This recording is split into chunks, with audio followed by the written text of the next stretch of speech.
Greetings! It is I, Countess Van Dracovin, Lord and Emperor of the Dracovin Empire, and welcome. It is time to continue my discussion on the EARTHDAWN Roleplaying game system. When we last left off, we've been talking about spirits and, well, summoning them. Today we're going to really dive into persuading your spirits to do things that they don't want to.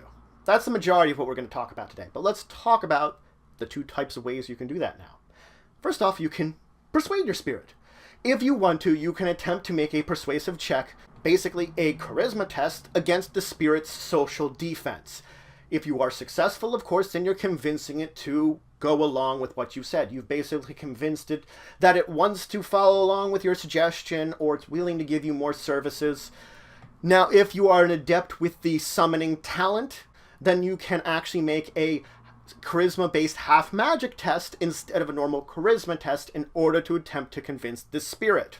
You can use other social talents that discipline might grant in order to convince a spirit, but the fact is the majority of them are made for name-getter people, perhaps animals. They're not made for spirits, so they are less effective.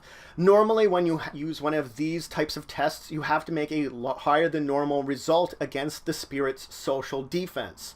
Effectively, you're still making a test with that appropriate talent versus the spirit's social defense. You want usually it's going to be at least a good result, but it could be possibly a higher result depending on the social talent you're attempting to use in order to convince the spirit to, once again, do some kind of service it wouldn't normally want to do, or give you an extra service. Now, on the other hand, as I've said, there are times that a spirit might not want to listen to you, might refuse to listen to you, or might just find what you're trying to tell it to do so against it that it's going to absolutely refuse. Something like telling a fire elemental spirit to go into water. It's not going to want to do that. You can attempt to basically force your own will upon it using the contest of wills. Basically, push your own willpower against it in order to force it to do this action, or to perhaps give you another service if you've basically been pushing it all along and it hasn't been very happy with you. You can basically force it to get more services in that same way. Now, this on its base level is going to be a willpower test opposed by a willpower test by the spirit. Both of you are going to roll, and it's going to be the comparison between the two that's going to have the result of this entire test. Both sides can use karma on this test. Should the summoner succeed on this willpower test and get a lot higher, or get higher in general, then they have effectively forced their will upon the spirit and can force it to do what they want. It is also important to note that if a summoner, a adept that has the summon talent as part of their discipline, makes this test, they can use a willpower half-magic test in place of it. Just like it was before with the charisma, when you had it as part of the summoning talent as part of your discipline for that adept too. Now, so you succeeded. You've gotten higher. You're forcing it to do what you want. You're basically pushing it. Should the two of you tie, well, then you as the summoner have an option to continue the force of will. If you do, the spirit has the opportunity to continue also going against you or giving up. They have that option at that point in time. If you fail, then the spirit has the option to attempt to break free from your control. They can force you to make another contest of wills against them that if they should succeed at that one, they've effectively broken free and become an independent spirit. Now, at this point in time, they very well may return to the astral space, or they could seek revenge on you. It is entirely going to be up to the personality of this spirit that you're attempting to push, and the game master is going to determine this personality and how it would react to the fact that it just got free, and then determine what kind of action this new free spirit is going to take against you, or just if it's going to leave or not. Now, normally, you do not summon the same spirit more than once. Every time you summon a spirit, it's a new spirit. Normally, with the exception, of course, being a named spirit, but if it's not a named spirit and you attempt to summon it more than once, the problem is spirits don't like getting summoned. So it's going to be unhappy with you. And it's going to be resistant to you. The more times you attempt to summon it, the more familiar with you and your abilities it becomes. Effectively, its spell defense against your summoning attempts increases by 1 cumulative for every extra time you summon this exact same spirit. Your game master is going to keep track of how many times you've summoned this exact same spirit and how much difficulty it is going to keep getting, and it's going to keep ramping up. Another aspect of this is your summoning result. If you get a good or higher result, you're fine. There's nothing changing here. But if you only get an average result on your summoning test in order to get this spirit, well then, the next time you would summon it, it increases its own rating by 1. Effectively, it becomes more powerful the more times that you summon it in order to resist you more. It gains together more abilities that it wants to use in order to resist you also. So this means it's more difficult to summon, more difficult to control, because its rating keeps getting higher. It's another factor in the entire fact that it's becoming much more of a difficult thing for you to deal with. There is an exception to this, though, if the spirit likes being summoned.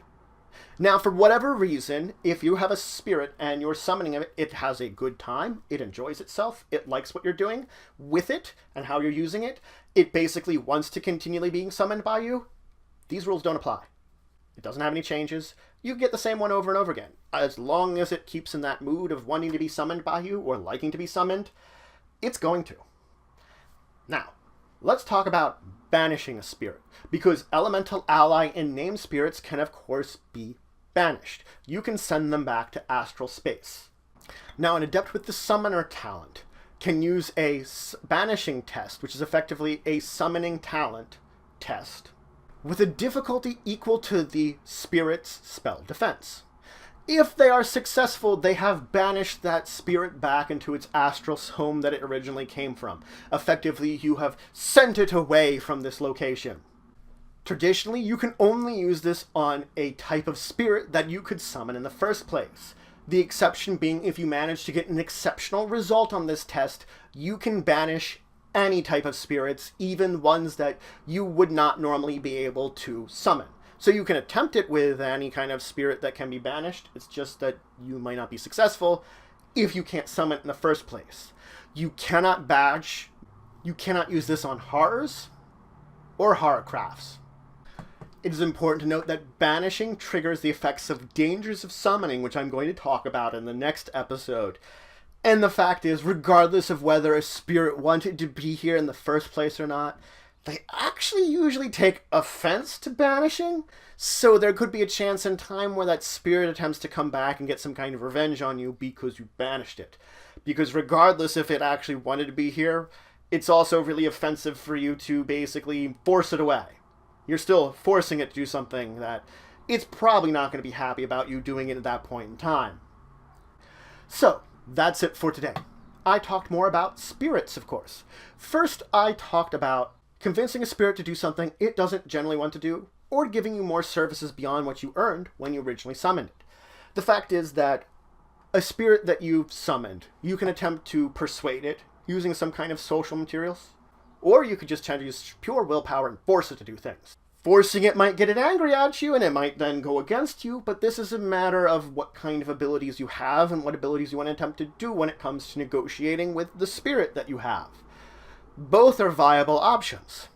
I then, of course, moved into talking about banishing, sending a spirit away, which only works on certain spirits, and you usually can only banish spirits of the type you could summon, and doesn't work on horrors, and it also might piss off a spirit.